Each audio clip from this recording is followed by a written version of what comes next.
Muy buenas noches, bienvenidos todos a nuestra sección de lectura del libro de Urantia, hoy con el documento 94. Vamos entonces a poner esta reunión en presencia de nuestro Padre para que nos ilumine, nos guíe y nos ayude.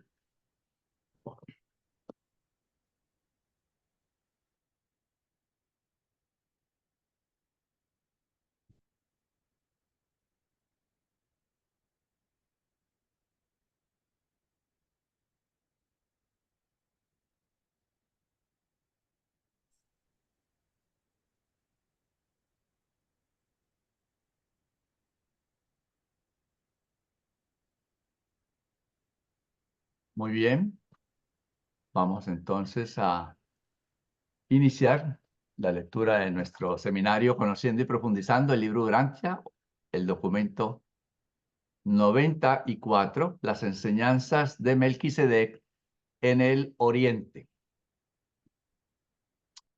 Los primeros maestros de la religión de Salem penetraron hasta las remotas tribus de África y Eurasia, pregonando constantemente el evangelio de Maquiventa de la fe y la confianza del hombre en un Dios universal como único precio para la obtención del favor divino.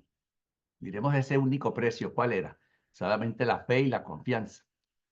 El convenio de Melquisedec con Abraham fue el modelo original de toda la propaganda primitiva que salió de Salem y de otros centros. Urantia jamás tuvo misioneros más entusiastas y enérgicos de religión alguna que estos nobles hombres y mujeres que llevaron las enseñanzas de Melquisedec por el entero hemisferio oriental. Estos misioneros fueron seleccionados de muchos pueblos y razas y difundieron sus enseñanzas en gran parte a través del medio de los conversos nativos.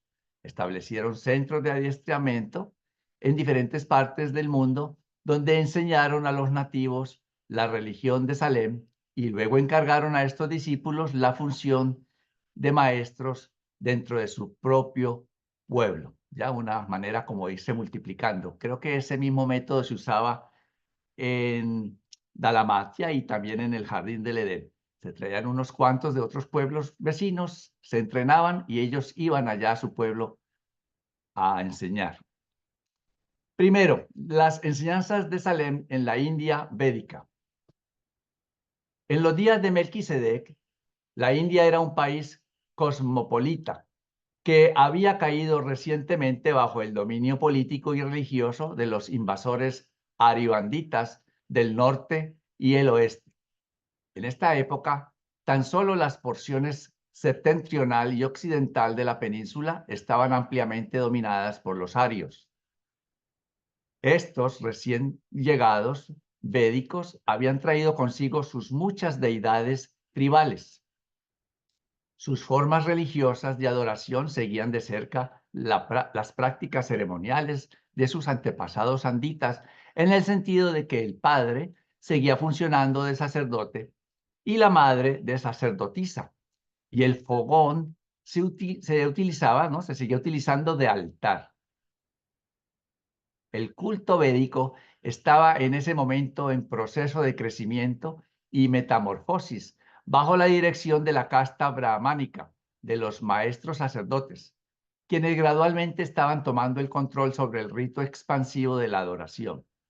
La amalgama de las deidades arias, que en una época habían sido 33, ya se había iniciado cuando los misioneros de Salem penetraron en el norte de la India.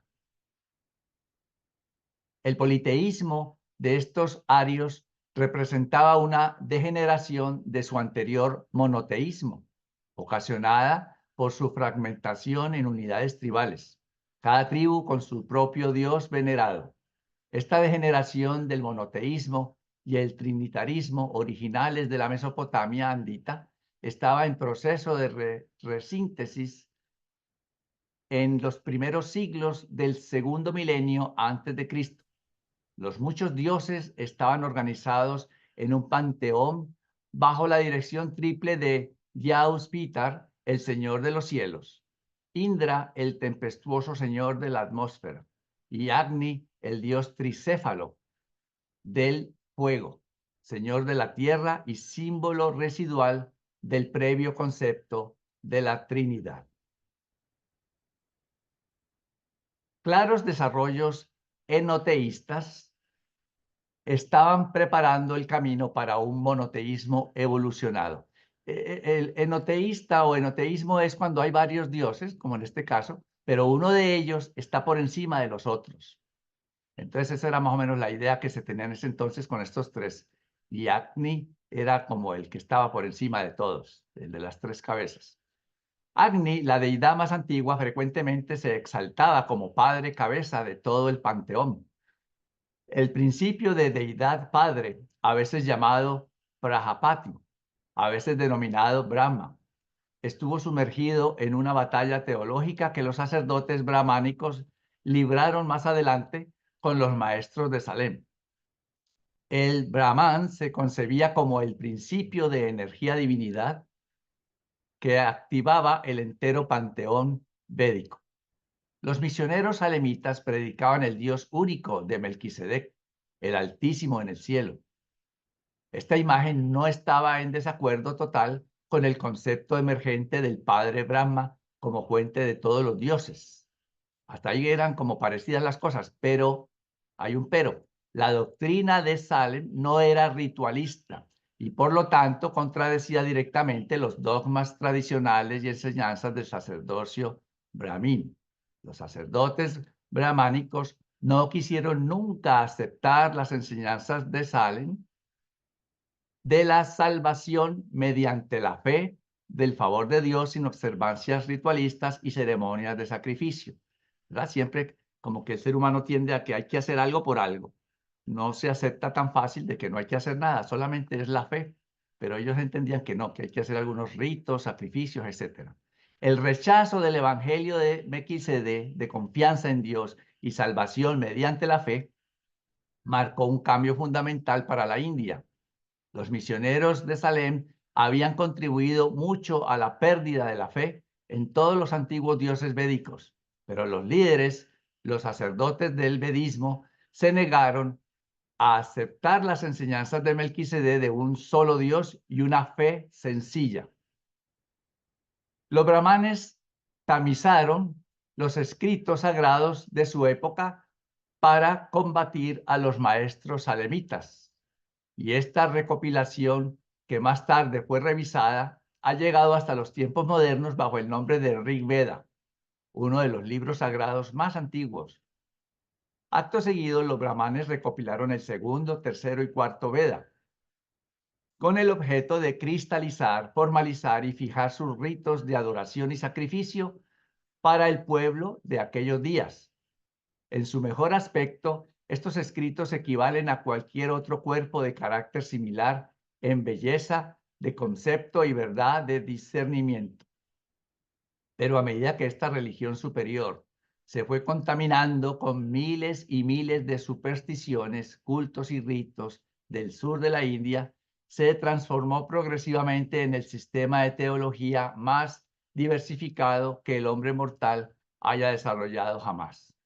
Un examen de los Veda evidenciará algunos de los más elevados y algunos de los más bajos conceptos de deidad jamás concebidos. Así que entonces vemos cómo se pasaba un poco de trabajo en el sentido de que aceptaran que no es necesario sacrificios, ni ritos, ni nada de estas cosas, sino simplemente por la fe que tendríamos el favor de Dios. Sí, Claudio. Justamente de lo que estás hablando, Carlos. Eh, lo que pregonaba Melquisedec es lo mismo que quizás en este momento está también enseñándonos los escritos de Urantia, donde no necesitamos hacer ritos, no hay dogmas, no hay sacerdotes de quienes depender. Y bueno, muchas veces yo me imagino No, por supuesto que no estaba en aquel tiempo, pero lo veo ahora y, y pasó en la época de Jesús también, que el problema era que le sacaban el negocio a aquellos que eran los sacerdotes. Los sacerdotes generalmente tomaban tajada de alguno de los sacrificios que tenían que hacer los fieles. Y eso nada más quería decir, gracias. Sí. Adelante, Concepción. Sí. El brahmanismo. Al penetrar los misioneros de Salem hacia el sur, en el Deccan dravidiano, se encontraron con un sistema de castas cada vez mayor.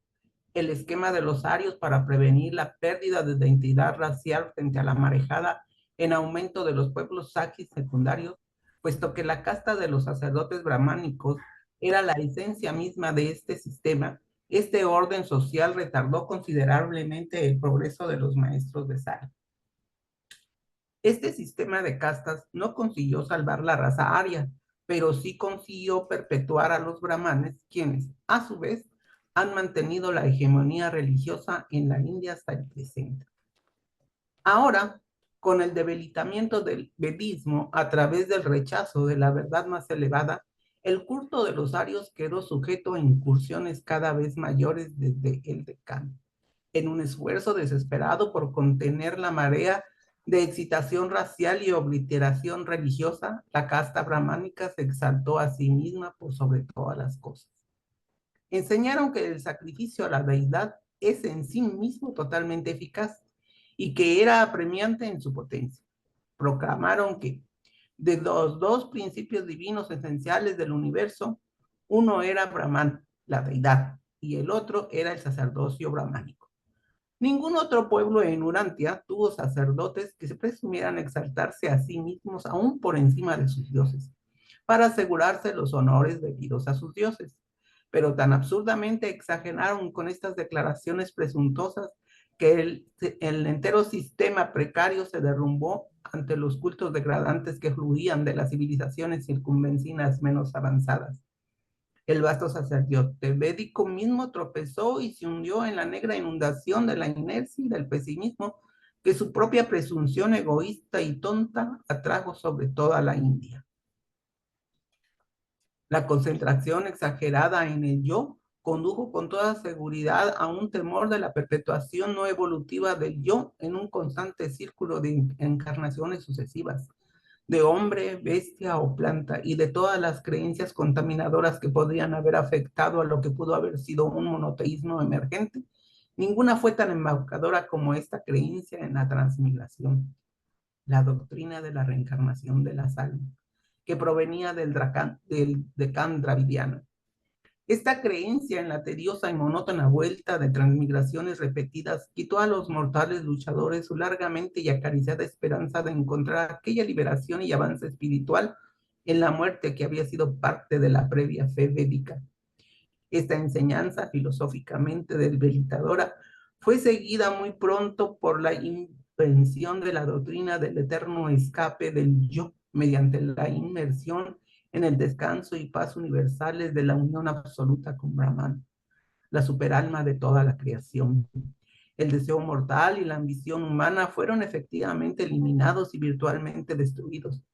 Por más de 2000 años, las mejores mentes de la India han buscado escapar de todo deseo y así han abierto la puerta para el ingreso de aquellos cultos y enseñanzas posteriores que virtualmente han encadenado el alma de muchos pueblos hindúes en las cadenas de la desesperación espiritual. De todas las civilizaciones, la civilización védica aria pagó el precio más alto por su rechazo del Evangelio de Salem. La casta por sí sola no podía perpetuar el sistema religio-cultural ario, y a medida que penetraban el norte las religiones inferiores del Deccan, se desarrolló una edad de desesperación y desencanto. Fue durante estos días oscuros cuando surgió el culto de no tomar ninguna vida y ha persistido desde entonces. Muchos de los nuevos cultos fueron francamente ateístas, proclamando que toda salvación que se pudiera obtener tan solo provenía de los esfuerzos del hombre sin ayuda ninguna. pero a través de mucho de esta filosofía desafortunada se pueden trazar los residuos distorsionados de las enseñanzas de Melquisedec y aún de las enseñanzas adánicas. Estos fueron los tiempos de la compilación de las escrituras recientes de la fe hindú, las brahmanas y las Upanishads, habiendo rechazado las enseñanzas de la religión personal mediante la experiencia de la fe personal con el Dios único y habiendo sido contaminados por la inundación de cultos degradantes y debilitantes de Deccan, con sus antropoformismos contra estas creencias viciadas, existió un esfuerzo definido por buscar y encontrar la realidad verdadera. Los brahmanes trataron de desantropomorfizar el concepto hindú de la deidad, pero al hacerlo tropezaron con el serio error de despersonalizar el concepto de Dios y surgieron no como una ideal elevado y espiritual del Padre del Paraíso, sino con una idea distante y metafísica de un absoluto que lo envuelve todo. En sus esfuerzos por la autopreservación, los brahmanes habían rechazado al Dios único de Melquisedec y se encontraron ahora con la hipótesis de Brahman, ese ser indefinido e ilusorio filosófico, esa entidad impersonal e impotente que ha dejado a la vida espiritual de la India desamparada y postrada desde ese día desafortunado hasta el siglo XX. Fue durante los tiempos de la escritura de las Upanishads cuando apareció el budismo en la India, pero a pesar de su éxito de 1000 años, no pudo competir con el posterior hinduismo. A pesar de una moralidad más elevada, su ilustración primitiva de Dios fue aún menos definida que la del hinduismo, que proveía deidades menores personales. El budismo finalmente fue avasallado en el norte de la India por la embestida de un islam militante con un concepto claro de Alá como Dios supremo del universo. Si alguien tiene alguna aportación, ¿no? Bueno, yo investigué un poquito y la religión del hinduismo tiene 4 conceptos fundamentales: Dios, que es Brahman, el karma, la reencarnación y la liberación. Tiene 8 dioses principales: Brahman, la superalma de toda la creación; Sarasvati, la mujer de Brahman, que es diosa del conocimiento, el aprendizaje y las artes; Vishnu, Dios que protege el universo; Lakshmi, la esposa de Vishnu, diosa de la prosperidad y de la fortuna; Shiva, Dios que destruye y renueva el universo; Parvati, la mujer de Shiva; Ganesha, Dios de la inteligencia; y Krishna, que es la 8ª reencarnación de Vishnu. Además, tienen más de 300 millones de deidades menores. Vamos ahí para que puedan escoger el Dios que más les gusta. Y es todo. ¿No? ¿Nadie quiere comentar algo? Si nadie quiere comentar algo, le pasamos la voz a Flor. Muchas gracias, Concepción. No, ya. Bien, 3. La filosofía brahmánica. Aunque la fase más elevada del brahmanismo no fue estrictamente una religión, sí verdaderamente uno de los esfuerzos más nobles de la mente mortal en los dominios de la filosofía y de la metafísica. Habiendo comenzado con el deseo de descubrir la realidad última, la mente hindú no se detuvo hasta haber especulado sobre prácticamente todas las fases de la teología, excepto el esencial concepto dual de la religión, la existencia del Padre Universal de todas las criaturas del universo y el hecho de la experiencia ascendente en el universo de estas mismas criaturas que tratan de alcanzar al Padre Eterno, quien les ha mandado ser perfectos así como Él es perfecto. En el concepto del Brahman, la mente de aquellos días verdaderamente captó la idea de un absoluto que penetra todo, porque este postulado se identificaba al mismo tiempo como energía creadora y reacción cósmica. El Brahman se concebía estar más allá de toda definición, capaz de ser comprendido solo por la negación sucesiva de todas sus cualidades finitas. Era definitivamente una creencia en un ser absoluto, aún infinito, pero este concepto estaba en gran parte libre de los atributos de la personalidad y por consiguiente no era experimentable por los religiosos individuales. Brahman Narayana Se concebía como el absoluto, el infinito ello es, la primordial potencia creadora del cosmos potencial, el yo universal que existe estático y potencial a través de toda la eternidad.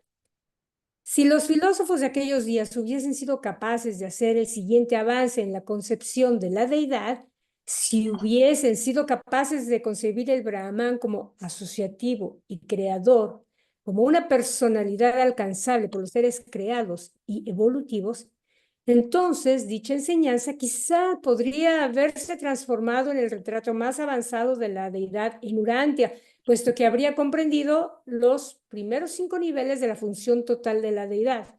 Y tal vez podría haber visualizado los 2 restantes. Puse esta tablita aquí, esto que nos están hablando aquí, justamente está en el prólogo, es una de las principales revelaciones que nos hacen los reveladores para empezar a visualizar, empezar a entender lo que significa la deidad desde un inicio y además crear una secuencia de acción. Para los que quieran, ahí está en el prólogo, es fascinante poder empezar a entender estos niveles funcionales de la deidad. Es fascinante adentrar en ellos. Ya los veremos más adelante, si gustan ustedes. Pero el momento vemos que estuvieron cerca de poder captar todo ello. Bueno, en algunas fases, el concepto de la superalma universal única como totalidad de la suma de toda la existencia en forma de las criaturas condujo a los filósofos indios muy cerca de la verdad del Ser Supremo. Pero esta verdad no les ayudó porque no supieron evolucionar un camino razonable o racional de acceso personal a la meta teórica monoteísta del Brahman Narayana. El principio karma de la continuidad causal está en realidad muy cerca de la verdad de la síntesis repercusiva de todas las acciones espaciotemporales en la presencia de deidad del Supremo. Pero este postulado nunca proveyó la posibilidad de que el religioso individual, coordinadamente y en persona, pueda lograr a la deidad. Tan solo proveyó la sumersión última en toda personalidad en la superalma universal. La filosofía del brahmanismo también llegó muy cerca de la comprensión de la presencia residente de los ajustadores del pensamiento, pero se pervirtió mediante un concepto erróneo de la verdad. La enseñanza de que el alma es el Brahman residente habría preparado el camino para una religión avanzada si este concepto no hubiese sido totalmente viciado por la creencia de que no existe individualidad humana aparte de esta residencia del universal único. En la doctrina de la fusión del alma propia con la superalma, los teólogos de la India no consiguieron disponer para la supervivencia de algo humano, algo nuevo y único, algo nacido de la unión de la voluntad del hombre y la voluntad de Dios. La enseñanza del retorno del alma al Brahman es paralela de cerca a la verdad del retorno del ajustador al regazo del Padre Universal. Pero existe algo distinto del ajustador que también sobrevive, la contraparte morontial de la personalidad mortal. Este concepto vital estuvo fatalmente ausente de la filosofía brahmánica. La filosofía brahmánica ha aproximado muchos de los hechos del universo y se ha acercado a numerosas verdades cósmicas, pero demasiado frecuentemente ha caído víctima del error de ser incapaz de diferenciar entre los distintos niveles de realidad, tales como el absoluto, el trascendental y el finito.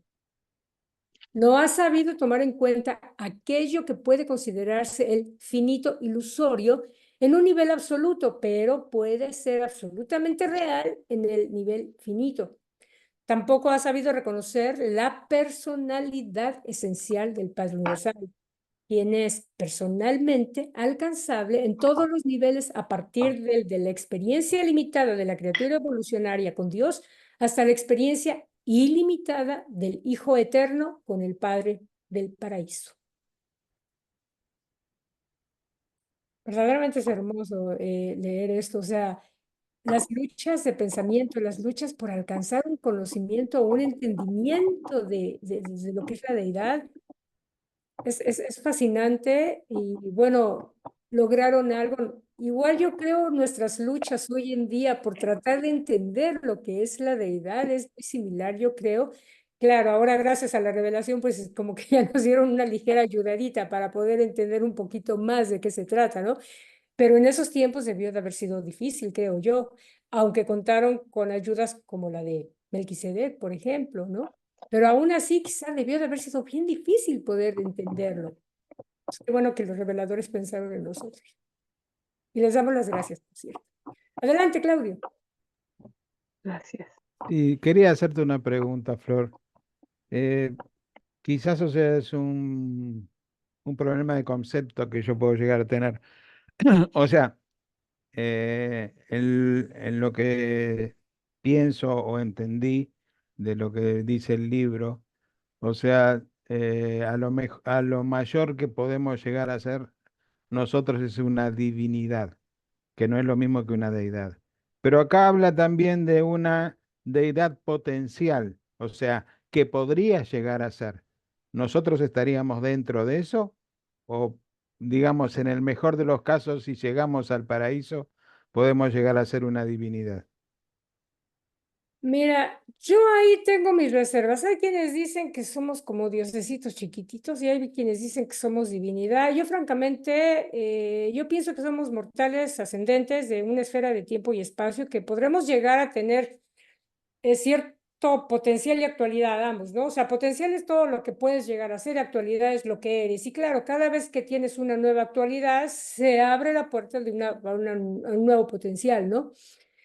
Pero, no sé, a lo mejor me encantaría, a lo mejor podemos llegar a ser muchísimo, pero yo creo que cada orden tiene su grado de avance, pero sus limitaciones, y no hay nada de malo en ser mortales ascendentes.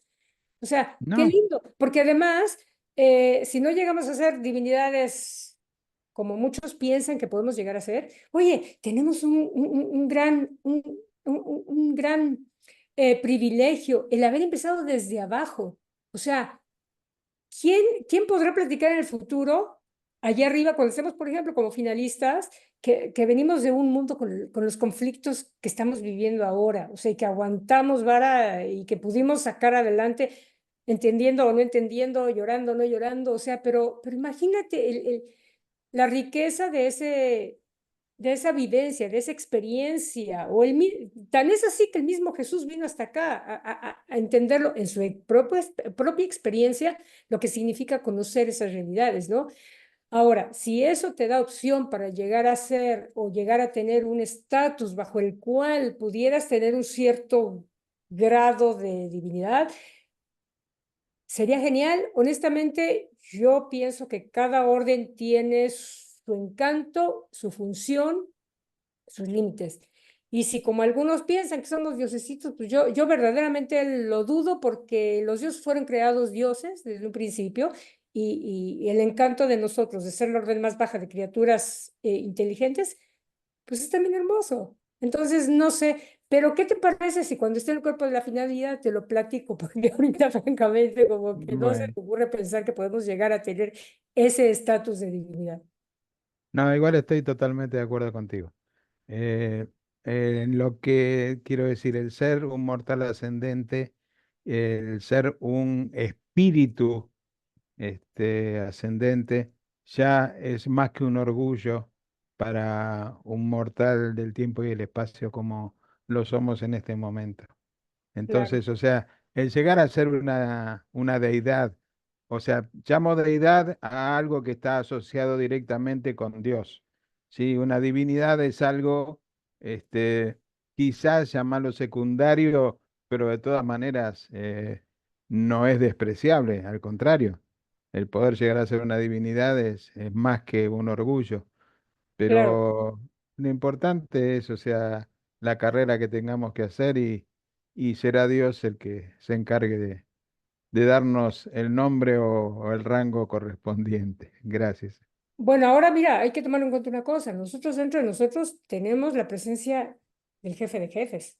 O sea, y estamos destinados a ser uno con el ajustador del pensamiento, y él sí, él sí viene desde arriba. Entonces, imagínate qué mayor privilegio, siendo la orden más baja, poder llegar al estatus de fusionarte con lo más grande que hay, que es la presencia misma del Padre, ¿no?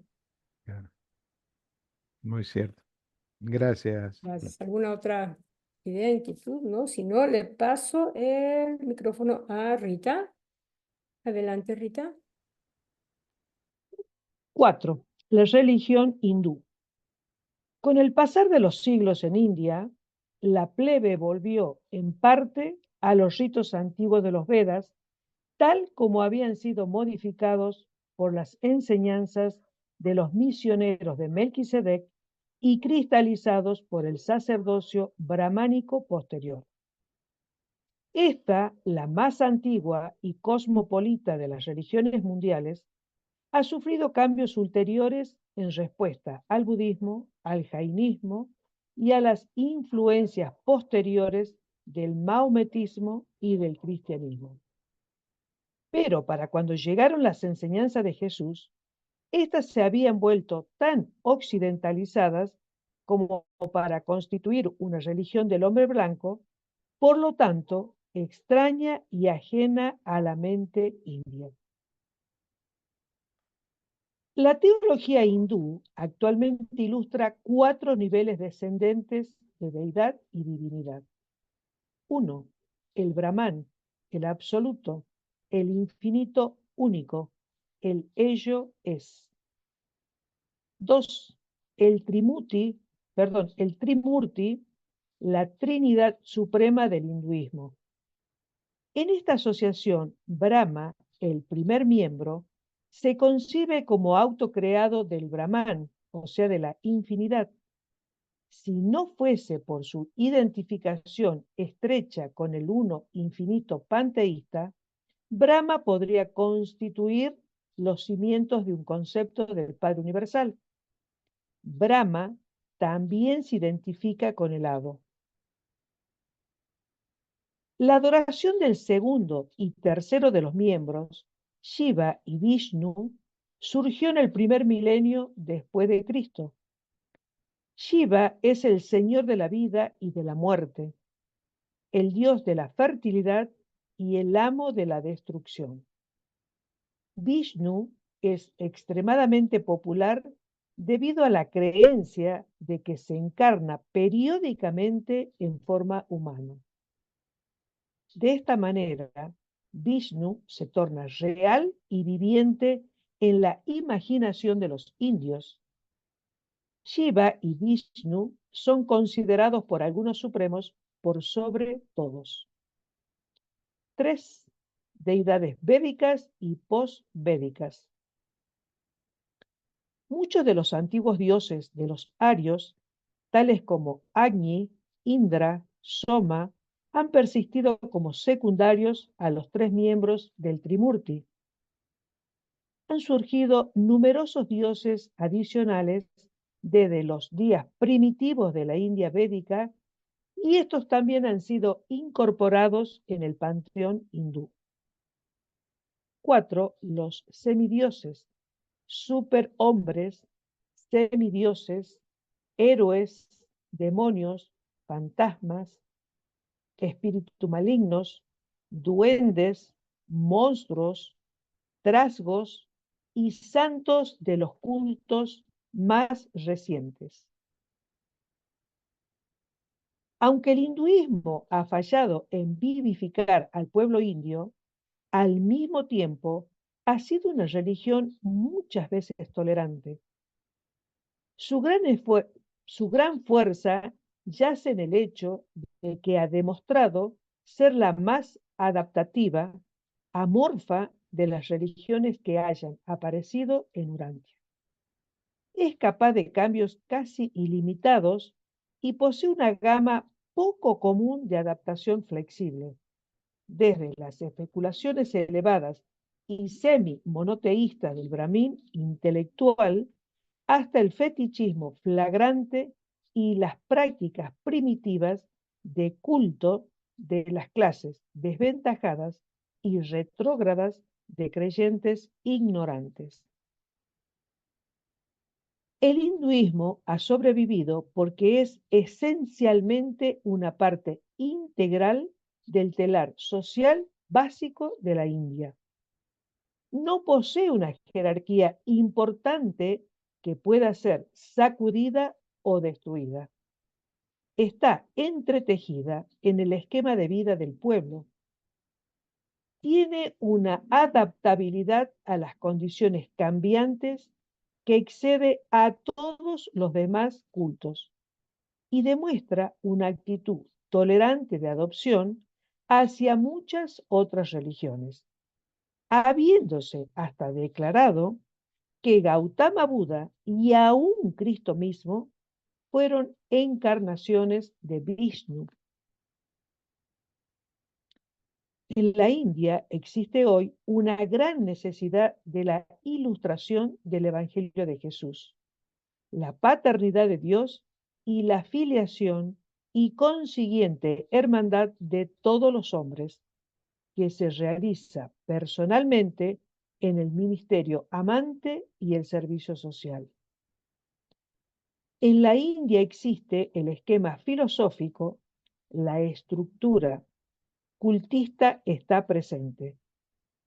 Todo lo que hace falta es la chispa vitalizadora del amor dinámico ilustrado en el Evangelio original del Hijo del Hombre, libre de los dogmas y doctrinas occidentales que han inclinado a hacer del auto-otorgamiento vital de Micael una religión del hombre blanco.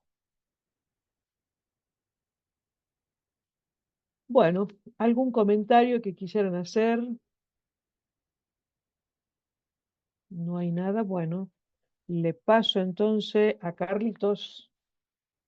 La lucha por la verdad en la China.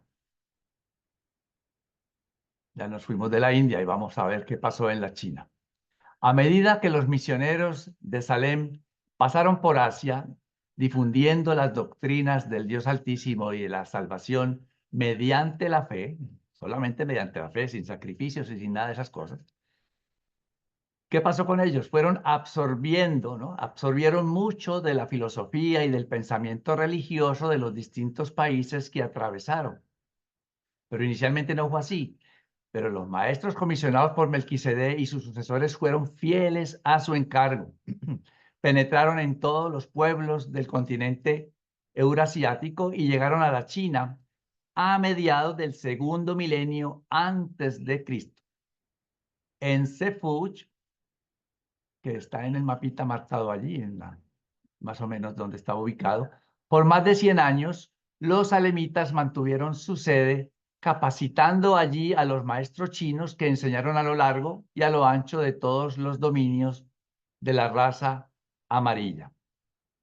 Fue como directa consecuencia de esta enseñanza lo que las formas más primitivas del taoísmo surgieron en la China, una religión vastamente diferente de la que lleva ese nombre hoy en día.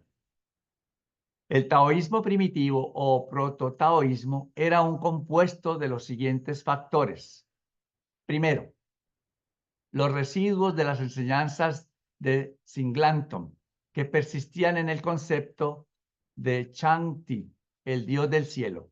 Recordemos que Singlanton era el maestro que predicaba allá la raza amarilla y todavía quedaban residuos de esas enseñanzas en cuanto al concepto de un dios del cielo. En los tiempos de Singlanton, el pueblo chino se volvió virtualmente monoteísta. Concentraron su adoración en la verdad única, conocida más adelante como Espíritu del Cielo, el gobernante del universo. Y la raza amarilla no perdió nunca completamente este concepto primitivo de la deidad, aunque en siglos subsiguientes muchos dioses y espíritus subordinados se infiltraron insidiosamente en su religión. Un segundo factor de este taoísmo primitivo es la religión salemita de una deidad altísima creadora que donaría su favor sobre la humanidad en respuesta a la fe del hombre. Pero es demasiado cierto que al tiempo en que los misioneros de Melquisedec habían penetrado en las tierras de la raza amarilla, su mensaje original se había transformado considerablemente. respecto de la simple doctrina de Salem en los días de Maquiventa. Se fue contaminando, como ya vimos más arriba, y fue cambiando ese mensaje.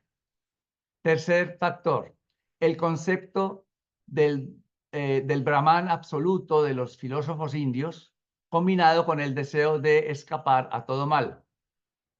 Tal vez la influencia ajena, y ajena porque esto es de la India y estamos acá ahora en China, tal vez la influencia ajena más grande de la difusión hacia el este de la religión de Salem fue ejercida por los maestros indios de la fe védica, quienes inyectaron su concepto de Brahman, el absoluto, en el pensamiento salvacionista de los salemitas. Esta creencia compuesta se difundió en las tierras de las razas amarillas y morenas como influencia subyacente en el pensamiento religio-filosófico. En el Japón, este proto-taoísmo se conoció con el nombre de Shinto, y en este país, muy distante de Salem, en Palestina, el pueblo supo de la encarnación de Maquiventa Melquisedec, quien vivió en la tierra para que el nombre de Dios no fuera olvidado por la humanidad. En la China, todas estas creencias más tarde se confundieron y se combinaron con el culto en constante crecimiento de la adoración de los antepasados. Pero nunca, desde los tiempos de Singleton, han caído los chinos en la esclavitud desamparada de la magia sacerdotal. La raza amarilla fue la primera en librarse de las cadenas bárbaras y entrar en una civilización de orden, porque fue la primera en llegar a cierta medida de libertad del temor abyecto a los dioses, y hasta llegaron a no temer a los fantasmas de los muertos, tal como lo hacían otras razas. China fue derrotada porque no supo progresar más allá de la primitiva emancipación desde la obediencia a los sacerdotes. Cayó en un error casi igualmente calamitoso, la adoración de los antepasados. Pero los salemitas no laboraron en vano. Fue sobre los cimientos de su evangelio sobre los que los grandes filósofos del sexto siglo de la China construyeron sus enseñanzas. La atmósfera moral y los sentimientos espirituales de los tiempos de Lao Tse y Confucio surgieron de las enseñanzas de los misioneros salemitas de una era anterior. Así que vemos cómo estos cometieron el error de la adoración a los antepasados. Los indios allá o los anteriores era de que tenían que hacer ritos y cosas. Pues cada uno se aferra un poco a lo que ya tiene y eso nos pasa hasta el día de hoy. Hasta el día de hoy, hasta los lectores del libro Urantia, nos aferramos a veces a nuestras cositas y costumbres viejas y no las queremos soltar. O las mezclamos con lo nuevo y hacemos pues algo nuevo.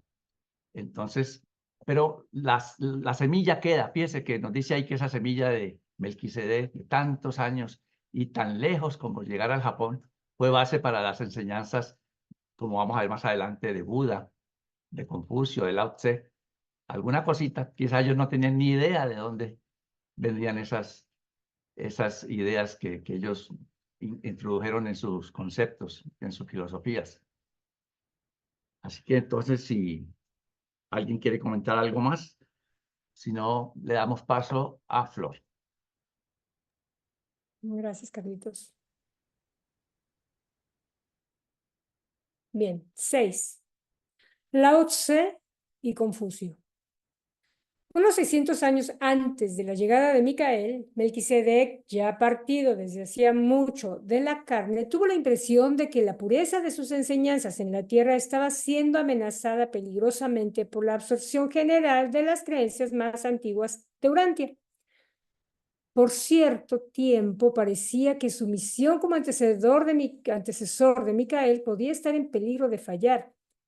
En el sexto siglo antes de Jesucristo, mediante una coordinación extraña de agencias espirituales no completamente comprendida ni siquiera por los supervisores planetarios, Urantia presenció una presentación altamente extraña de verdades religiosas múltiples.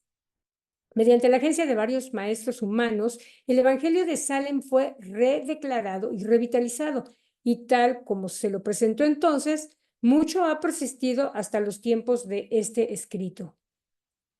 Este singular siglo de progreso espiritual fue caracterizado por grandes maestros religiosos, morales y filosóficos en todo el mundo civilizado. En la China, los dos maestros sobresalientes fueron Lao Tse y Confucio. Lao Tse construyó directamente sobre los conceptos de la tradición salemita cuando declaró a Tao ser la primera causa única de toda la creación. Lao fue hombre de gran visión espiritual. Él enseñó que el destino eterno del hombre es su unión sempiterna con Tao, Dios supremo y Rey universal.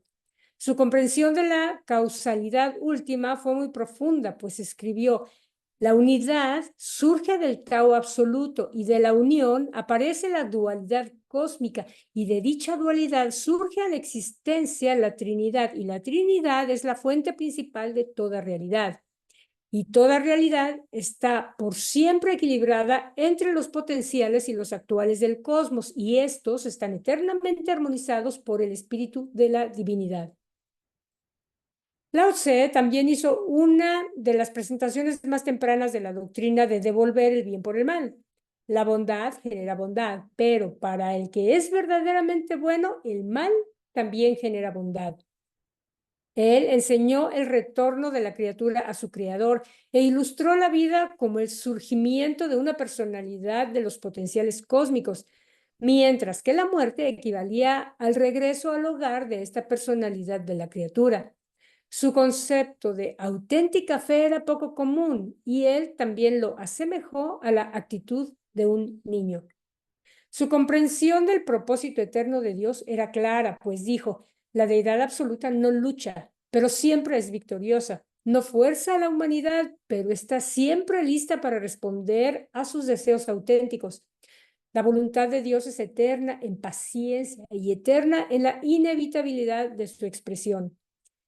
Y del verdadero religioso dijo, al expresar la verdad, que es más bendito dar que recibir: el hombre bueno no intenta guardarse la verdad, sino más bien desea donar estas riquezas a sus semejantes, porque esa es la realización de la verdad.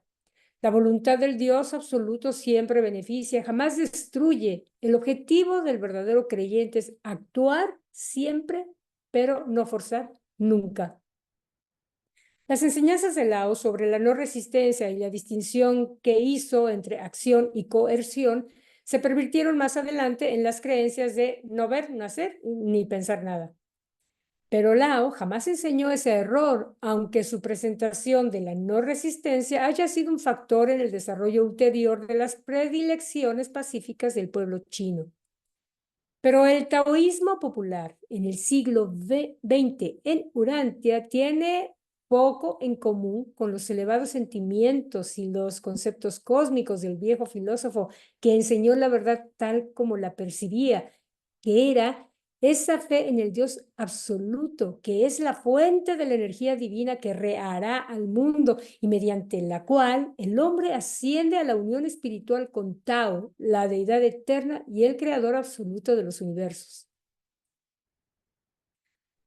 Confucio, Kung Fu Tse, fue un contemporáneo más joven de Lao en la China durante el siglo VI.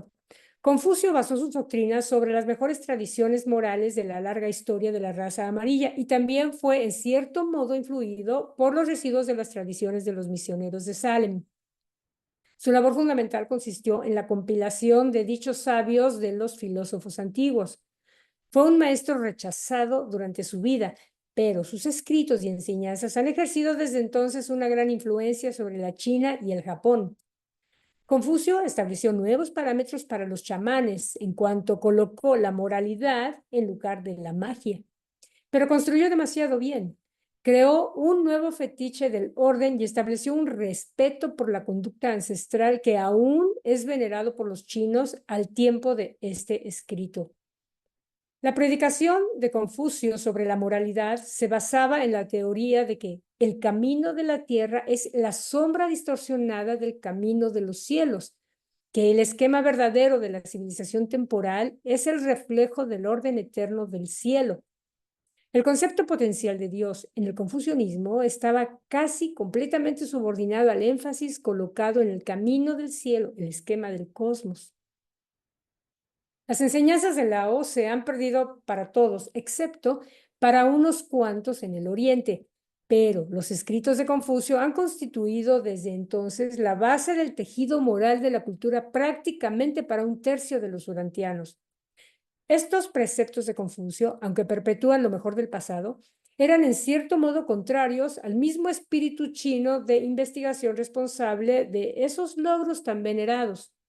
La influencia de estas doctrinas fue combatida sin éxito tanto por los esfuerzos imperiales de Qin Shi Huang Ti como por las enseñanzas de Mo Ti, quien proclamó una fraternidad fundada no en el deber ético, sino en el amor a Dios. Trató de volver a encender la antigua búsqueda por la nueva verdad, pero sus enseñanzas fracasaron ante la vigorosa oposición de los discípulos de Confucio. Como muchos otros maestros espirituales y morales, tanto Confucio como Lao Tse fueron finalmente deificados por sus seguidores en estas eras espiritualmente tenebrosas de la China que ocurrieron entre la caída y perversión de la fe taoísta y la llegada de los misioneros budistas desde la India. Durante estos siglos espiritualmente decadentes, la religión de la raza amarilla degeneró en una teología lastimera poblada de diablos, dragones y espíritus malignos, señalando todos ellos el retorno de los temores de la mente mortal no esclarecida. Y la China, cierta vez a la cabeza de la sociedad humana debido a su religión avanzada, cayó en la retaguardia debido a una incapacidad temporal para progresar en el camino verdadero del desarrollo de esa conciencia de Dios que es indispensable para el verdadero progreso, no solamente del mortal individual, sino también de las civilizaciones intrincadas y complejas que caracterizan el avance de la cultura y de la sociedad en un planeta evolucionario del espacio y del tiempo. Qué bonito entender este tema de Confucio y de Lao Tse. Y bueno, para quienes les guste leer, pues sí, podemos ir a los libros y ver todo lo que dejaron como legado. Aunque claro, ahora tenemos el libro Durante que nos dice todo, ¿no? Pero igual es bonito poder ponerse un poquito en los zapatos de ellos, en una época en la que era difícil, como dijimos antes, ¿no? Pero bueno, y me llama la atención cuando dice que visualizó algo que hoy en día a veces lo decimos mucho, el cómo es arriba es abajo. De algún modo entendió que la forma o la estructura o la organización de aquí abajo obedecía a un patrón previamente establecido, ¿no? Y que en realidad, si nos ponemos a ver, es así. Si nos ponemos a ver en detalle nuestras organizaciones, nos vamos a dar cuenta que de algún modo siguen un poquito otras organizaciones previamente establecidas, ¿no? Simplemente si nos vamos a la forma de organización geográfica, como vemos que está constituido, por ejemplo, un superuniverso, es más o menos lo mismo que hacemos nosotros en nuestra organización. Claro, en pequeñito, ¿no? Pero se nota claramente que hay un orden, hay niveles, hay una estructura que va definiendo también funciones y delegando y ampliando también. ¿No? Es hermoso poder entender esto. Bueno, pero se trata de que ustedes me hagan los comentarios y las inquietudes y que manifiesten lo que sienten. Y si no hay, gracias, Marcelita. Y si no, bueno, podemos pasar con Concepción. Adelante, Concepción. 7. Gautama Siddhartha. Contemporáneamente con Lao Tse y Confucio en la China, otro gran maestro de la verdad surgió en la India, Gautama Siddhartha. Nació en el siglo VI antes de Jesucristo en la provincia septentrional de Nepal, en la India. Sus seguidores más adelante quisieron hacer aparecer que había sido el hijo de un gobernante fabulosamente rico, pero en realidad era el heredero aparente del trono de un cacique poco importante a quien toleraban que gobernara un pequeño valle montañoso aislado en el sur de las Himalayas. Gautama formuló las teorías que evolucionaron la filosofía del budismo. Después de 6 años de práctica fútil de yoga, Siddhartha libró una lucha decidida pero sin éxito contra el creciente sistema de castas. Había gran sinceridad y enorme entusiasmo en este joven príncipe profeta, cosa que grandemente atraía a los hombres de aquellos días. Él disminuyó la práctica de buscar salvación individual mediante el arte de la aflicción física y el dolor personal, y exhortó a sus seguidores a que llevaran su evangelio por todo el mundo. Entre la confusión y prácticas extremas del culto de la India, las enseñanzas más cuerdas y moderadas de Gautama llegaron como un bálsamo refrescante. Denunció a los dioses, los sacerdotes y sus sacrificios, pero también fue incapaz de percibir la personalidad universal único, puesto que no creía en la existencia de las almas humanas individuales. Gautama, por supuesto, hizo una lucha valiente contra la creencia antigua de la transmigración de las almas. Hizo un noble esfuerzo por redimir a los hombres del temor, por hacer que se sintieran cómodos y resguardados en el gran universo, pero no supo mostrarles el camino verdadero y el excelso hogar de los mortales ascendentes, el paraíso, y al servicio de la expansión de la existencia eterna. Gautama fue un verdadero profeta, y si hubiera seguido las instrucciones de Rita Godad, tal vez habría podido inspirar a la India entera con el renacimiento del Evangelio salemita de la salvación por la fe. Godad descendía de una familia que jamás había perdido las tradiciones de los misioneros de Melquisedec. En Benares, Gautama fundó su escuela, y fue durante su segundo año cuando un discípulo, Baután, impartió a su maestro las tradiciones de los misioneros de Salem sobre el pacto de Melquisedec con Abraham. Aunque Siddhartha no tenía un concepto muy claro del Padre Universal, tomó una posición avanzada en lo que concierne a la salvación mediante la fe, la simple creencia. Así lo declaró ante sus seguidores y comenzó a enviar a sus discípulos en grupos de 60 para proclamar al pueblo de la India la buena nueva de la salvación gratis, de que todos los hombres, encumbrados o miserables, pueden llegar a obtener la bienaventuranza por la fe en justicia y rectitud. La esposa de Gautama creía en el evangelio de su marido y fue la fundadora de una orden de monjas. Su hijo fue su sucesor y difundió grandemente el culto. Captó la nueva idea de la salvación mediante la fe, pero en sus últimos años se desvió en cuanto al evangelio salemita del favor divino mediante la sola fe. Y en su vejez, sus últimas palabras antes de morir fueron: elaborad vuestra propia salvación. Proclamado en sus mejores términos, el Evangelio de Gautama de la salvación universal sin sacrificios, torturas, ritos ni sacerdotes fue una doctrina revolucionaria y pasmosa para sus tiempos. Estuvo sorprendentemente cerca de representar el renacimiento del Evangelio de Salem. Trajo socorro a millones de almas desesperadas y a pesar de su perversión grotesca durante los siglos posteriores, aún persiste como la esperanza de millones de seres humanos. Siddhartha enseñó muchas más verdades de las que han sobrevivido en los cultos modernos que llevan su nombre. El budismo moderno ya no refleja las enseñanzas de Gautama Siddhartha, al igual que el cristianismo las enseñanzas de Jesús de Nazaret. Bueno, si alguien tiene algún comentario, y está Flor para que les conteste.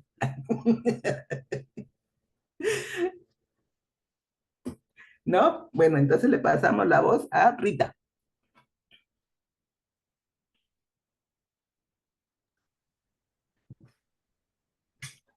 Bien, 8. La fe budista.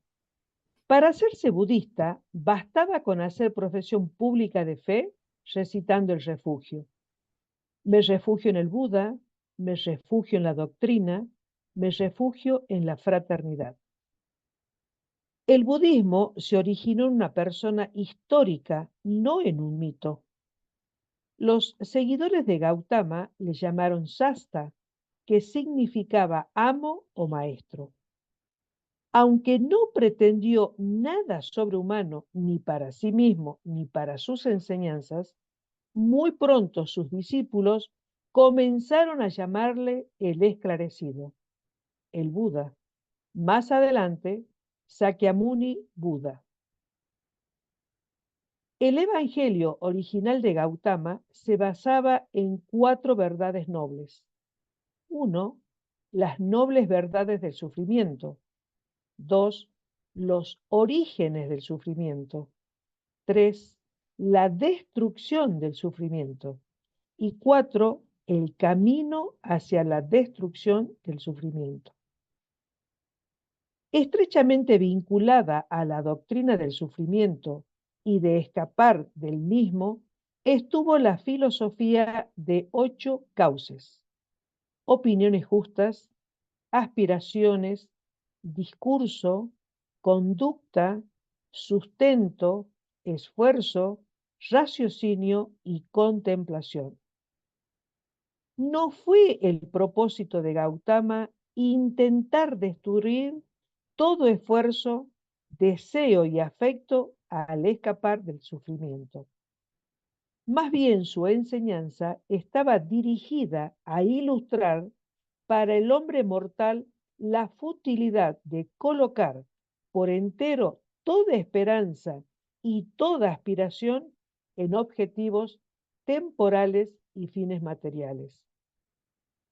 No se trataba tanto de evitar el amor por los semejantes, sino más bien que el verdadero creyente debía pensar más allá de las asociaciones de este mundo material, en las realidades del futuro eterno. Los mandamientos morales de la doctrina de Gautama eran 5. 1. No matarás. 2. No robarás. 3. No serás lascivo. 4. No mentirás. Y 5. No beberás bebidas intoxicantes. Había varios mandamientos adicionales o secundarios cuya observancia era facultativa entre los creyentes. No podemos decir que Siddhartha creyera en la inmortalidad de la personalidad humana. Su filosofía tan solo proveía cierta continuidad funcional. Nunca definió claramente qué pensaba incluir en la doctrina del Nirvana. El hecho de que se lo pudiera experimentar teóricamente durante la existencia mortal indicaría que no se lo consideraba un estado de aniquilación completa. Implicaba una condición de esclarecimiento supremo y bienaventuranza excelsa en el que todas las pequeñeces que vinculaban al hombre al mundo material se habían violado. Había libertad de los deseos de la vida mortal y redención de todo peligro de experimentar otra vez la encarnación. De acuerdo con las enseñanzas originales de Gautama, la salvación se obtiene mediante el esfuerzo humano aparte de la ayuda divina. No se da cabida a la fe salvadora ni a las oraciones a los poderes sobrehumanos. Gautama, en su intento de minimizar las supersticiones de la India, trató de desviar a los hombres de las declaraciones fragantes de salvación mágica. Al hacer este esfuerzo, dejó la puerta abierta para que sus sucesores interpretaran erróneamente sus enseñanzas y proclamaran que todo esfuerzo humano por obtener algo es de mal gusto y doloroso. Sus seguidores fueron incapaces de percibir el hecho de que la mayor felicidad está vinculada con la búsqueda inteligente y entusiasta de objetivos valiosos, y que esos logros constituyen el verdadero progreso en la autorrealización cósmica. La gran verdad de las enseñanzas de Siddhartha fue su proclamación de un universo de absoluta justicia. enseñó la mejor filosofía sin Dios que haya sido inventada jamás por el hombre mortal. El humanismo ideal, que arrancó de la manera más eficaz toda base para supersticiones, ritos mágicos y temores a los fantasmas o demonios. La gran debilidad del evangelio original del budismo fue que no produjo una religión de servicio social altruista. La fraternidad budista fue, por mucho tiempo, no una fraternidad de creyentes, sino una comunidad de maestros estudiosos. Gautama les prohibió recibir dinero y de esta manera intentó prevenir el crecimiento de tendencias jerárquicas. Gautama mismo era altamente social. En efecto, su vida fue mucho más excelsa que su predicación. Es muy linda la vida de Siddhartha. ¿Algún comentario?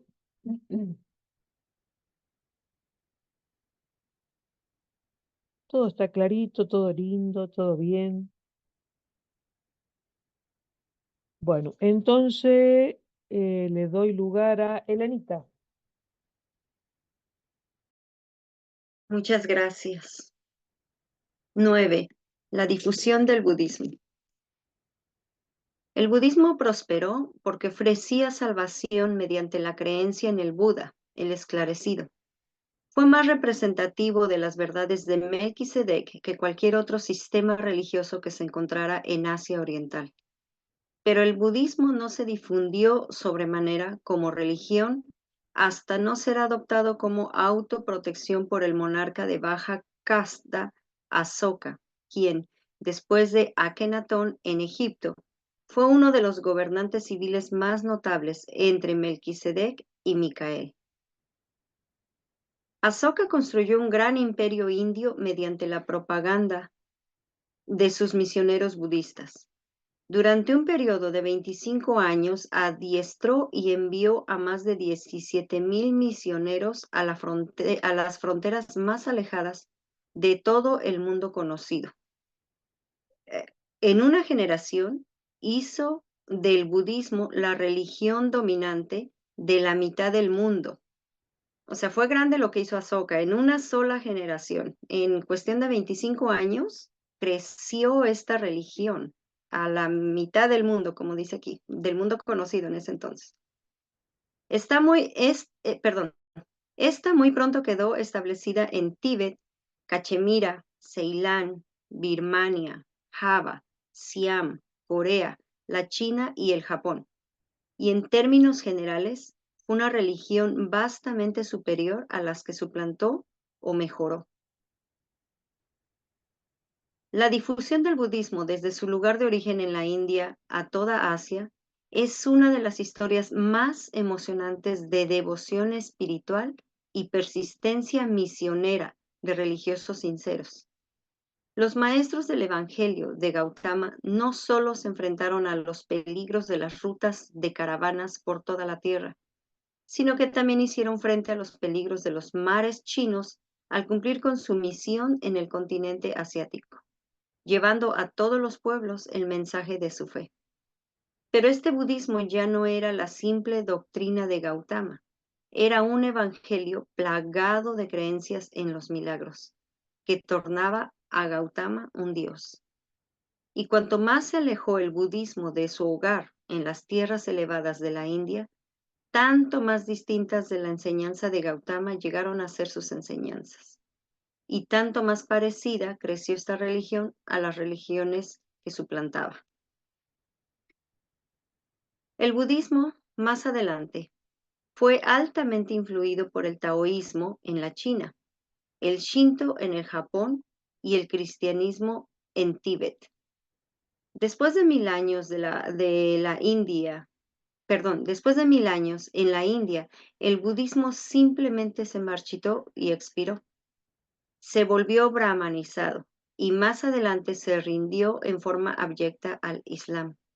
mientras que en mucho del resto del Oriente degeneró en un rito que Gautama Siddhartha jamás podría haber reconocido. En el sur, este estereotipo fundamentalista de las enseñanzas de Siddhartha persistió en Ceilán, Birmania y en la península de Indochina.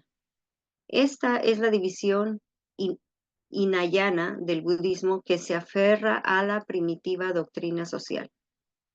Pero aún antes del colapso en la India, los grupos chinos y del norte de India de los seguidores de Gautama habían comenzado el desarrollo de las enseñanzas Mahayana del Gran Camino a la salvación, en contraste con los puristas del sur que se aferraban a la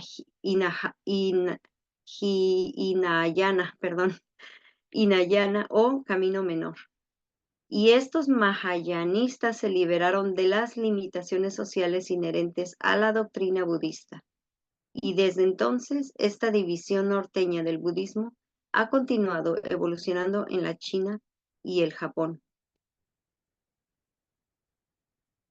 El budismo es una religión viviente y creciente hoy porque mantiene muchos de los valores morales más elevados de sus adherentes. Promueve la calma y el autocontrol, aumenta la serenidad y la felicidad, y hace mucho por prevenir la pena y la aflicción. Aquellos que creen en esta filosofía viven vidas mejores que muchos que no creen. Si tienen alguna duda, algún comentario, es el momento.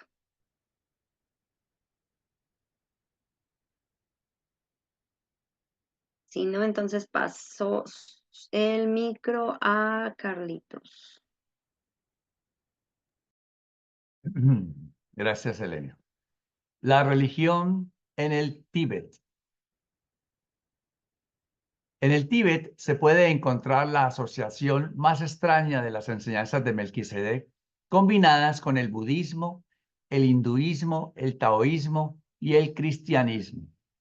Cuando los misioneros budistas penetraron en el Tíbet, encontraron un estado de salvajismo primitivo muy similar al que encontraron los misioneros cristianos primitivos entre las tribus norteñas de Europa. Estos tibetanos de mentes sencillas no querían abandonar completamente sus antiguas magias y amuletos, ¿no? Ya ven lo que yo les digo, no queremos dejarlo viejo.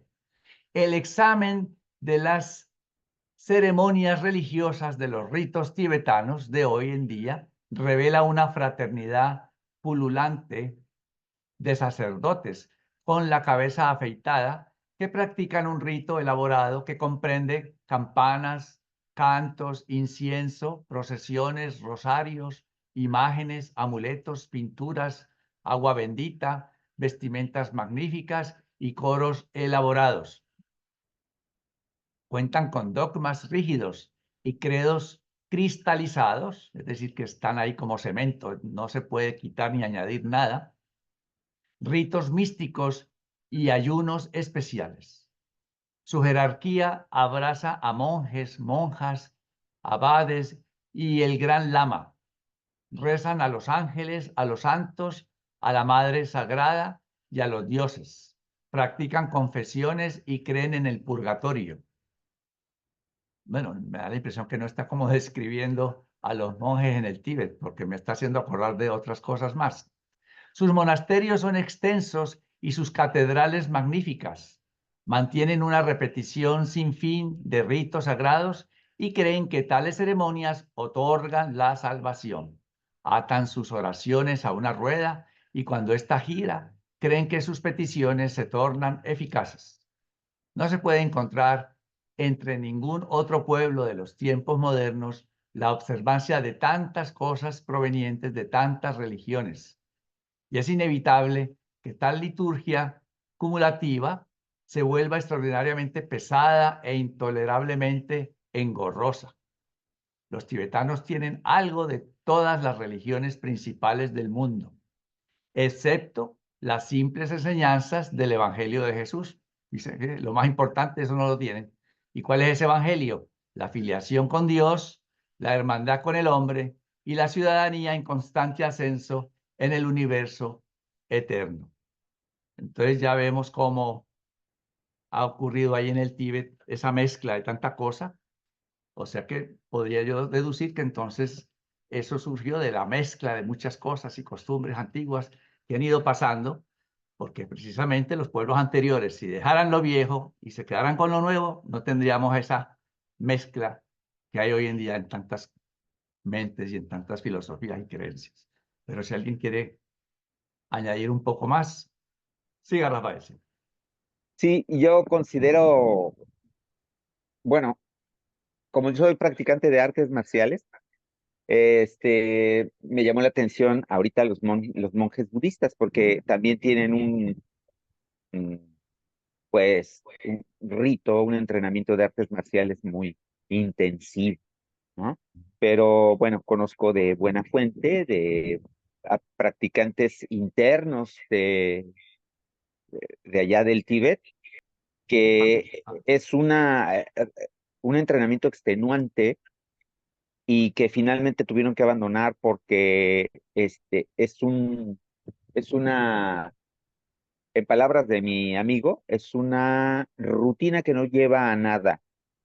Y ahorita me llamó mucho esa aseveración que dice, amarran sus oraciones a una rueda y dejan eh, que se mueva esa rueda, como si fuera en piloto automático. Sí, sí. Me adhiero a un rito, me adhiero a una costumbre, a ciertos protocolos, y ya con eso soy salvo, ¿no? Cuando en realidad es trabajar en la comunión con Dios, en la comunicación y pues en la conducta que nos enseñó nuestro maestro Micael de Nevada. Así es, Rafael, sí, Bueno, sí, gracias. gracias. Bien, pues entonces continúa José Luis. 11. La filosofía budista.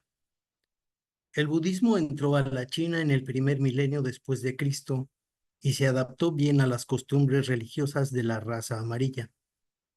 En su adoración a los antepasados, por mucho tiempo habían rezado a los muertos, pero también podían rezar por ellos. El budismo pronto se amalgamó con las prácticas rituales residuales del taoísmo en desintegración. Esta nueva religión sintética, con sus templos de adoración y ceremoniales religiosos definidos, pronto se volvió el culto generalmente aceptado por los pueblos de la China, Corea y el Japón. Si bien en algunos aspectos es desafortunado que el budismo no se difundiera al mundo sino hasta después de que los seguidores de Gautama hubieran pervertido las tradiciones y enseñanzas del culto, hasta el punto de convertirlo en un ser divino.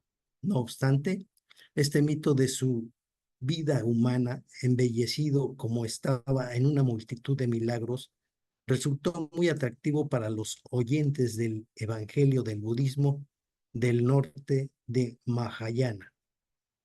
Algunos de sus seguidores más recientes enseñaron que el espíritu de Sakyamuni, Buda, volvió periódicamente a la tierra como Buda viviente, abriendo así el camino para una perpetuación indefinida de imágenes, templos, rituales a Buda y de impostores supuestamente Budas vivos.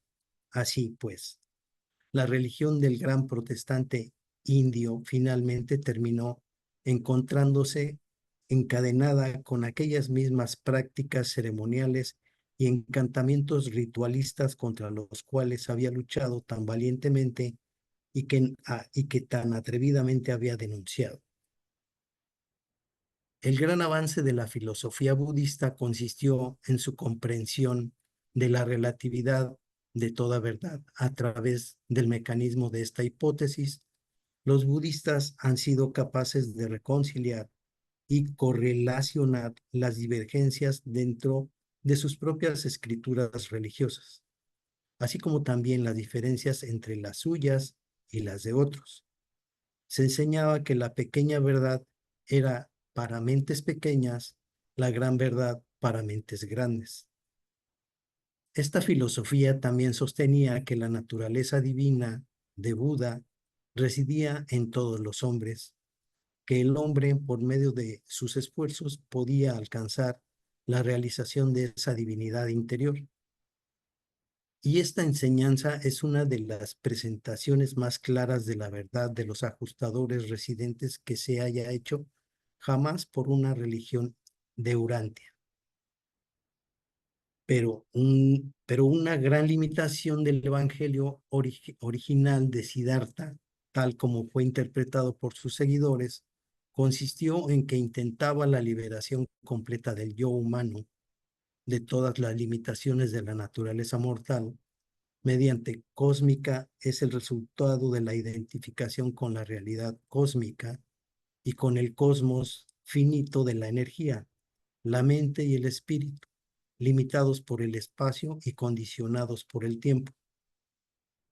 Aunque las ceremonias y las observancias exteriores del budismo se volvieron burdamente contaminadas por las de las tierras a las que viajaron, esta degeneración no fue enteramente lo que ocurrió en la vida filosófica de los grandes pensadores que, de vez en cuando, abrazaron este sistema de pensamiento y creencia. A través de más de 2000 años, muchas de las mejores mentes de Asia se han concentrado en el problema de averiguar la verdad absoluta y la verdad del absoluto. La evolución de un concepto elevado del absoluto fue obtenida a través de muchos canales de pensamiento y por caminos tortuosos de razonamiento. El creciente ascenso de esta doctrina de la infinidad no fue tan claramente definido como lo fue la evolución del concepto de Dios en la teología hebrea. Sin embargo, hubo ciertos niveles amplios que las mentes budistas alcanzaron descansando sobre ellos y cruzaron en su camino la visualización de la fuente primera de los universos. La leyenda de Gautama. La base del concepto la constituía el hecho histórico de la vida y enseñanzas de Siddhartha, el príncipe profeta de la India. Esta leyenda se convirtió en mito a medida que viajaba a través de los siglos y de las amplias tierras de Asia hasta que trascendió la idea de Gautama como ser esclarecido y comenzó a adoptar atributos adicionales. 2. Los muchos Budas se razonaba que si Gautama había venido a los pueblos de la India, entonces en el pasado remoto y en el futuro remoto, las razas de la humanidad forzosamente habían sido e indudablemente serían bendecidas con otros maestros de la verdad. Esto originó la enseñanza de que había muchos Budas, un número ilimitado e indefinido, y hasta se llegó a enseñar que cualquiera podía aspirar a volverse Buda, a alcanzar la divinidad de un Buda. 3. El Buda absoluto, por la época en que el número de Budas estaba llegando a la infinidad, fue necesario que las mentes de aquellos días volvieran a unificar este concepto torpe. Por consiguiente, se empezó a enseñar que todos los Budas no eran sino manifestaciones de una esencia más elevada, un uno eterno de existencia infinita e incondicional, una fuente absoluta de toda la realidad. De allí en adelante, el concepto del budismo en su forma más elevada se divorcia de la persona humana de Gautama, Siddhartha, y se libera de las limitaciones antropomórficas que le han mantenido encadenada. Esta concepción final de Buda eterno bien se puede identificar con el absoluto e incluso a veces con el infinito yo soy. Aunque esta idea de la deidad absoluta nunca encontró gran favor popular entre los pueblos de Asia, permitió que los intelectuales de esas tierras unificaran su filosofía y armonizaran su cosmología. El concepto del Buda absoluto es a veces casi personal, a veces totalmente impersonal, aún una fuerza creadora infinita. Dichos conceptos, aunque son útiles en la filosofía, no son vitales para el desarrollo religioso. Aún un Yahvé antropomórfico es de mayor valor religioso que un absoluto infinitamente remoto del budismo o del brahmanismo. A veces se llegó a pensar que el absoluto estaba contenido dentro del infinito yo soy, pero estas especulaciones constituían un frío consuelo para las multitudes hambrientas que deseaban oír palabras de promesa, escuchar el evangelio sencillo de Salem, saber que la fe en Dios consigue el favor divino y la sobrevivencia eterna. La filosofía budista tiene cinco principios. La compasión. La compasión es un sinónimo de la misericordia. Y la compasión es ayudar a las personas a amor y bondad a personas que no se conozca desde tu corazón. O sea, la compasión que sabemos por parte de la Iglesia Católica o la compasión o la misericordia que escuchamos de parte de la forma en que Micael se extremó de la misericordia hasta que Lucifer dijo que no se arrepentía. Hasta ese momento la misericordia dejó de existir para quien estaba viviendo en la iniquidad. Estamos hablando de Lucifer. Entonces es un sinónimo la compasión como la misericordia. Ese es uno de los 5 principios del budismo. La sabiduría es otro principio del budismo.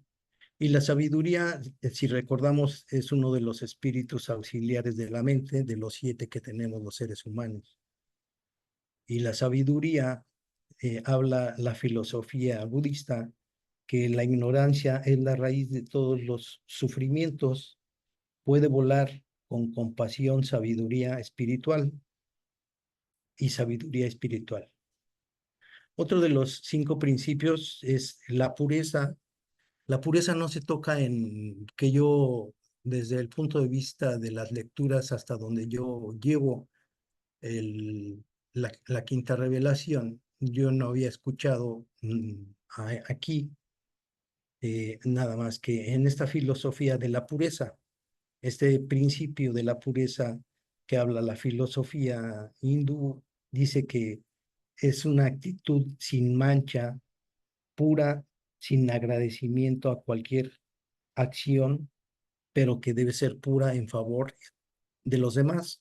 Esto es algo como nos decía Jesús, de ponernos al servicio de nuestros hermanos y ponernos al servicio de la humanidad, así como Él lo hizo al lavarle los pies a los apóstoles, o ponerse al servicio a curar a todo aquel que se le acercaba y que necesitaba de ayuda. Otro de los 5 principios del budismo es la paz. La paz en la quinta revelación, bueno, nosotros la escuchamos, bueno, que muy someramente que es la intención de que nosotros tengamos una paz interior, una paz absoluta.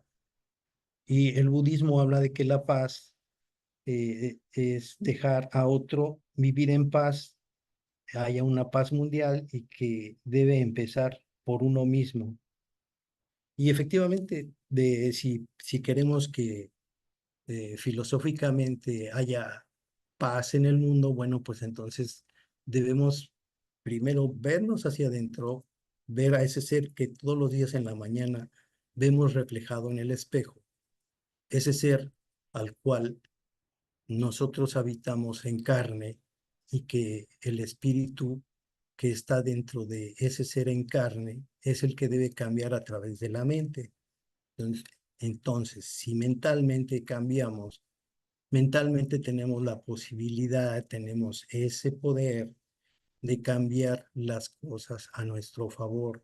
Y esto lo podemos determinar claramente cuando mentalmente pensamos que nos vamos a enfermar, que me duele la cabeza o que siento que me va a dar gripa o cualquier cosa, entonces nos estamos de alguna forma metiendo ideas mentales de que nos vamos a enfermar.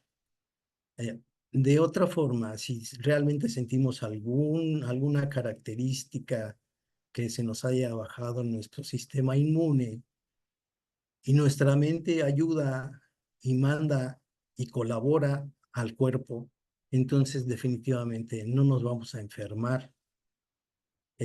La mente tiene mucho que ver. Y otro de los 5 principios que habla la filosofía budista es de la prosperidad. Es el éxito en la prosperidad, y cuando se tiene prosperidad se tiene salud. La filosofía budista ha sido una fuente inagotable de sabiduría y compasión, como son los 5 puntos en los que se basa la filosofía budista.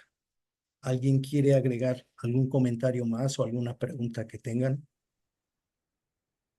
Si no, entonces le damos el micrófono a Carlitos, por favor. Gracias, José Luis. Sí. Adelante, Flor. Adelante. Gracias, Carlitos. Bien, 12. El concepto budista de Dios. La gran debilidad de la cosmología del budismo fue doble: su contaminación con muchas de las supersticiones de la India y la China y su sublimación de Gautama, primero como el esclarecido y luego como el Buda eterno. Del mismo modo en que el cristianismo ha sufrido por la absorción de mucha filosofía humana errónea, así también el budismo muestra su marca de nacimiento humana. Pero las enseñanzas de Gautama han continuado a evolucionar durante los últimos 2500 años.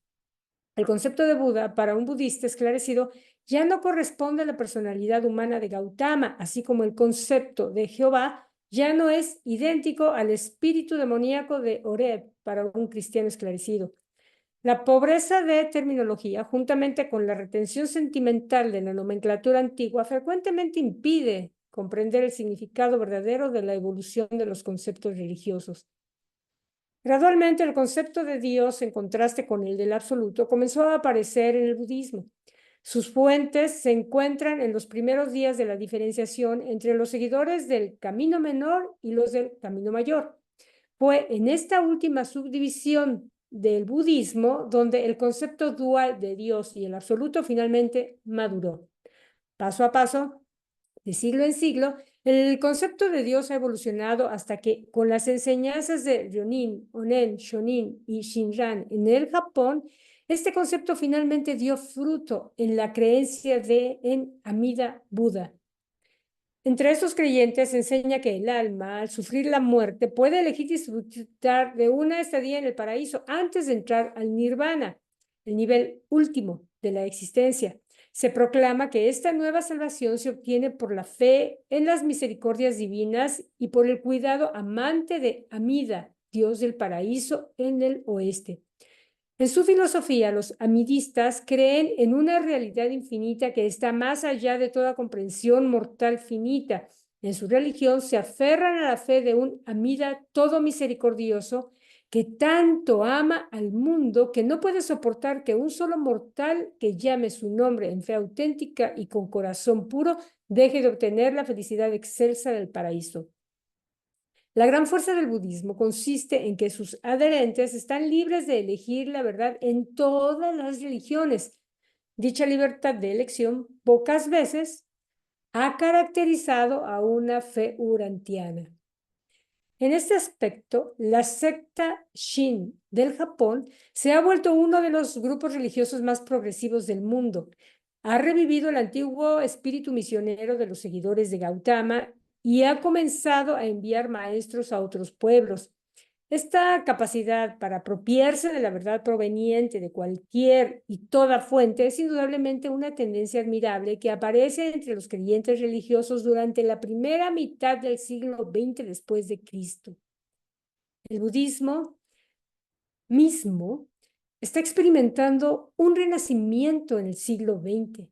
Mediante el contacto con el cristianismo, los aspectos sociales del budismo se han enaltecido grandemente. El deseo de aprender ha vuelto a surgir en el corazón de los monjes sacerdotes de la fraternidad y la difusión de la educación a lo largo y a lo ancho de esta fe indudablemente provocará nuevos avances en la evolución religiosa.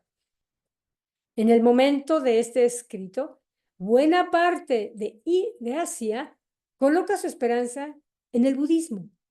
Esta noble fe, que ha pasado tan valerosamente por las edades oscuras del pasado, sabrá nuevamente recibir la verdad de las realidades cósmicas ampliadas, como los discípulos del gran maestro de la India cierta vez escucharon su proclamación de la nueva verdad.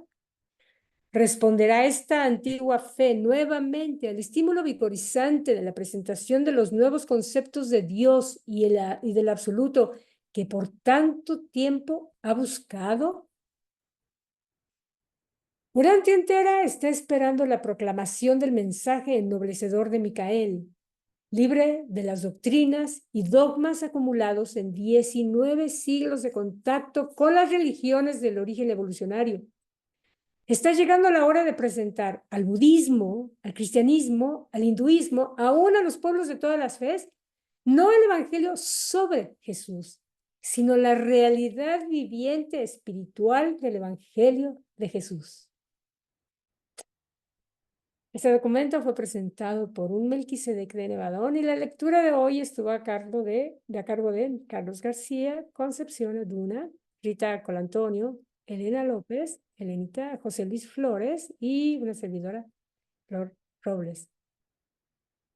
Es hermoso la forma como termina este documento, ¿no? O sea, una religión no sobre Jesús, sino sobre las enseñanzas, sobre su día a día, que fue lo que realmente nos viene a enseñar, nos viene a mostrar, ¿no? Es hermoso.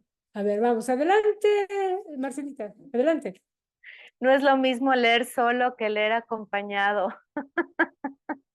Qué nutrido poder escucharlos a todos de su viva voz cada fragmento. Gracias a todos y cada uno por aportar no solo su voz, sino su corazón, sus comentarios, su cosmovisión de lo que nos han compartido hoy. Y yo estoy feliz. La conclusión es divina, o sea, es lo que en nuestro corazón yo vislumbro que Micael de Nevadón y todos allá arriba están esperando que cada ser humano comprendamos y nos maravillemos en ese último párrafo esplendoroso. Y pues buenas noches a todos, muchas gracias. Gracias a ti, Marcelita, qué lindo, me da gusto. Gracias por tus palabras. Siler, adelante, Siler, ¿qué nos vas a platicar hoy? ¿Podría leer, por favor, los últimos 3 párrafos nuevamente? Dice, Urantia entera está esperando la proclamación del mensaje ennoblecedor de Micael, libre de las doctrinas y dogmas acumulados en 19 siglos de contacto con las religiones del origen evolucionario. Está llegando la hora de presentar al budismo, al cristianismo, al hinduismo, aún a los pueblos de todas las fes, no el evangelio sobre Jesús, sino la realidad viviente espiritual del evangelio de Jesús. Buenas tardes. O sea, lo que fue su vida, su día a día, lo que nos vino a enseñar él. En su vida, en su experiencia de vida. Muchas gracias. Fíjese, algo tan hermoso y a la vez tan simple, ¿no? Y sencillo. Si viera usted, hermanita, la dificultad que ha sido eso, yo creo que todos los que estamos aquí lo hemos vivido.